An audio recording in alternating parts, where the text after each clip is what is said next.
Alors, nous en étions restés à la méthanisation. Donc méthanisation, on était ici, chaudière à bois et méthanisation. Chaudière à bois, bon, c'est pas compliqué, hein, tout le monde connaît ça. Pour exemple, la piscine à Auray est chauffée avec une chaudière à bois. À Lorient, tout le quartier du théâtre, la mairie, etc. sont chauffés avec des chaudières à bois à partir de déchets de palettes récupérés en embauchant des personnes en insertion. Donc c'est quelque chose qui se développe beaucoup et il faut savoir aussi que les municipalités disposent de tout le bois de taille des arbres, des arbustes, des jardins publics et c'est un moyen en broyant ce bois de pouvoir le réutiliser intelligemment. Ça plus du paillage dans les plates-bandes pour éviter l'évaporation quand il fait chaud. Alors nous allons voir donc cette méthanisation, l'expliquer un petit peu. Donc méthanisation qui vient soit de rejet d'élevage, ici on a une ferme avec par exemple des porcs, des vaches, des poules, donc on a du fumier, du purin, qu'on va faire fermenter et qui va dégager du CH4 qui est le méthane. Pareil, on peut utiliser également des déchets de tonte, des déchets de jardinage. On peut utiliser par exemple, si une conserverie utilise beaucoup de légumes, ben, tous les déchets d'épluchage de légumes, idem, on va pouvoir les faire fermenter. Et puis dans les zones d'habitation, on peut utiliser les rejets tels que les excréments des habitants.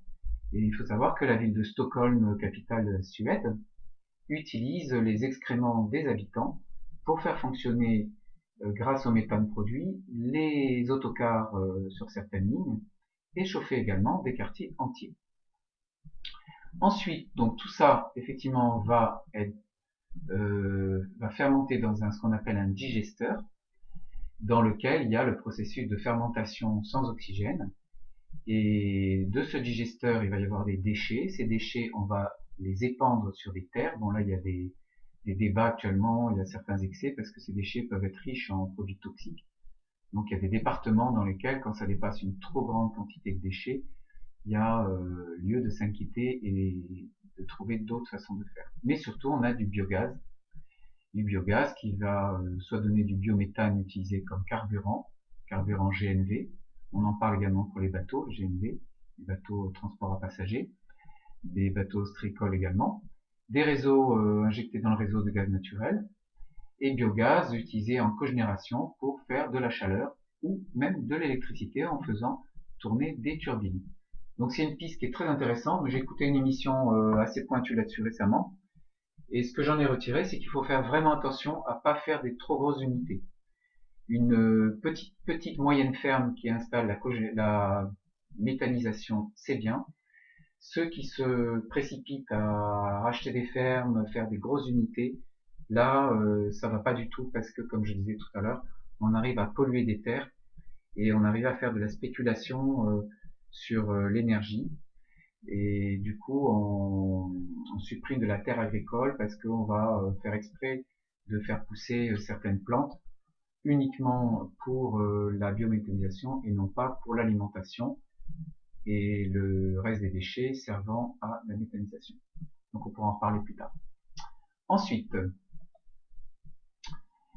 carburant à base au phytoplancton ou à base de plantes.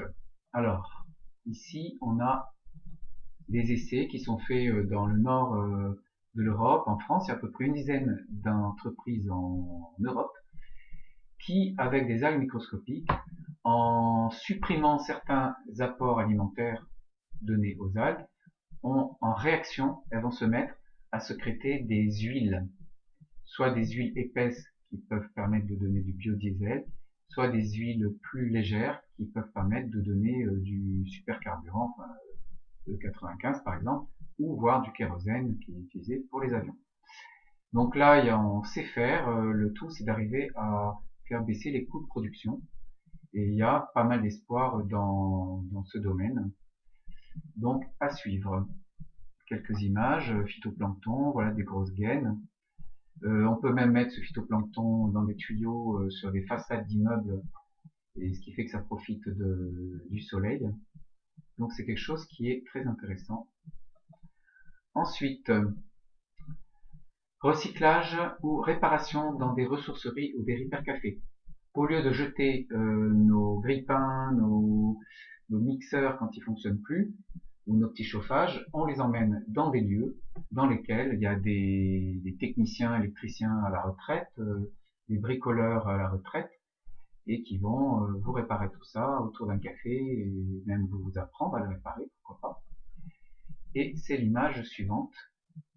Voilà, exactement. D'ailleurs, il n'est pas tellement à la retraite, celui-là, hein, c'est plutôt un jeune. Alors oui, il va y avoir des services civiques aussi qui peuvent se développer pour aider les gens à justement réparer tout cela dans des repair cafés.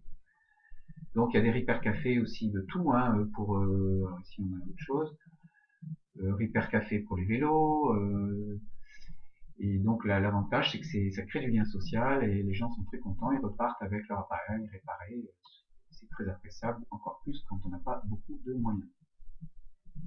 L'image suivante, alors c'est le service d'échange, de solidarité monnaie locale, le CEL service d'échange. Alors, comment ça fonctionne le système du CEL? Ah non, ça c'est les monnaies locales.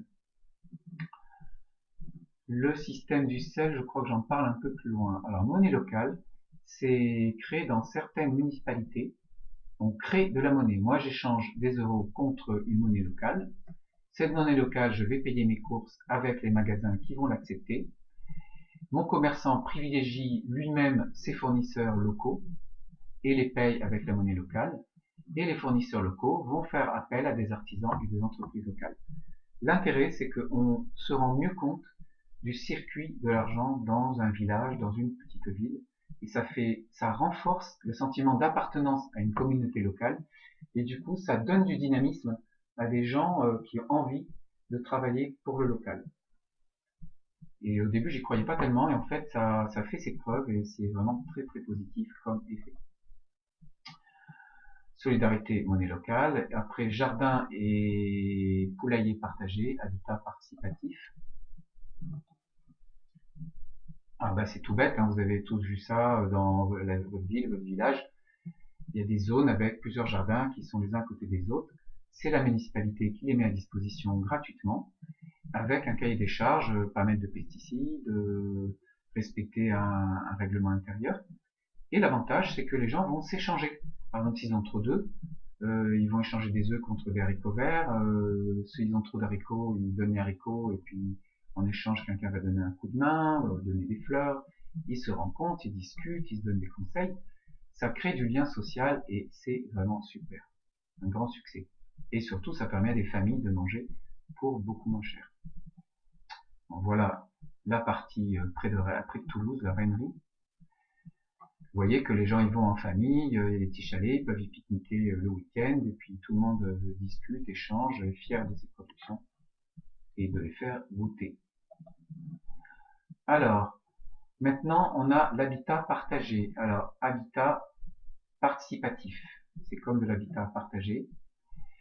Ce sont des gens qui vont retaper une maison ou construire des logements avec pour plusieurs familles, pour 3-4 familles, avec des espaces communs.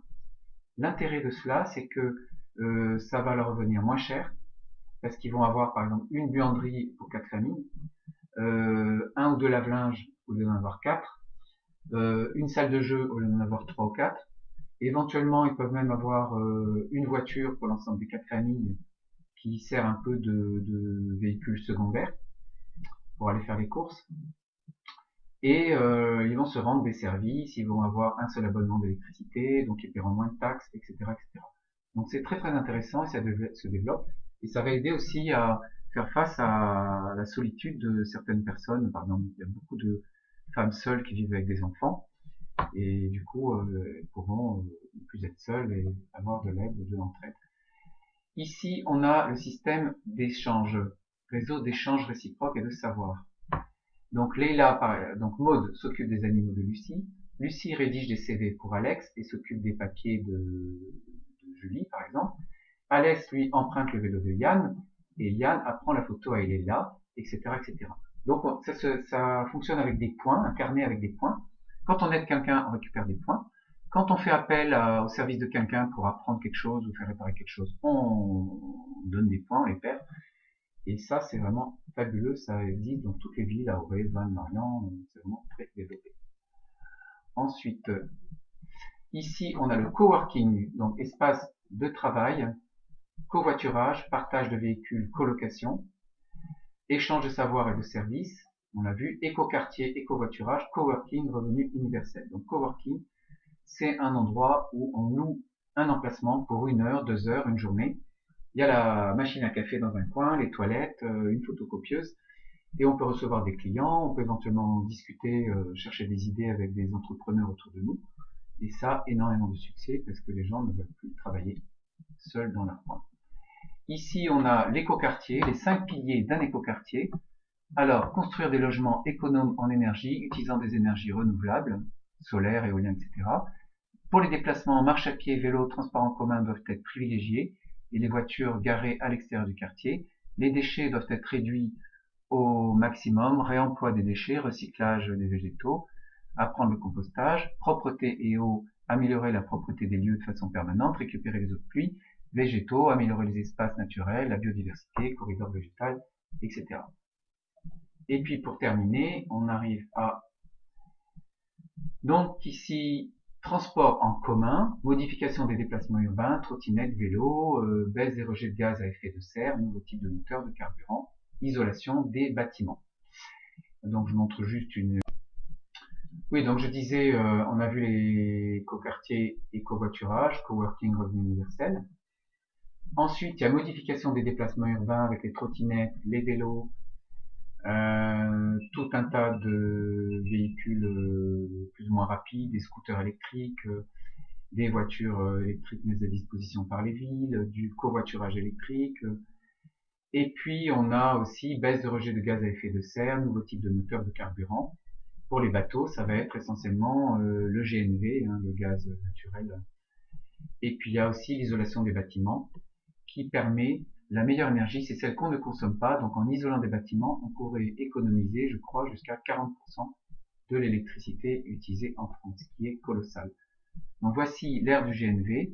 On a un bateau ici sur le transmanche. Sachez que des bateaux de la Brittany Ferries, il y a déjà 2 bateaux qui, voilà, les ferries au GNL en mer Baltique. Mais en Bretagne, il y a déjà 2 bateaux qui utilisent le GNL. Et on va utiliser aussi de plus en plus des moteurs qui utiliseront des carburants pauvres en soufre et qui seront beaucoup moins polluants. Et puis il y a également des solutions qu'on verra dans un autre cours. Voilà, nous en avons terminé. Vous pouvez à présent remplir le schéma.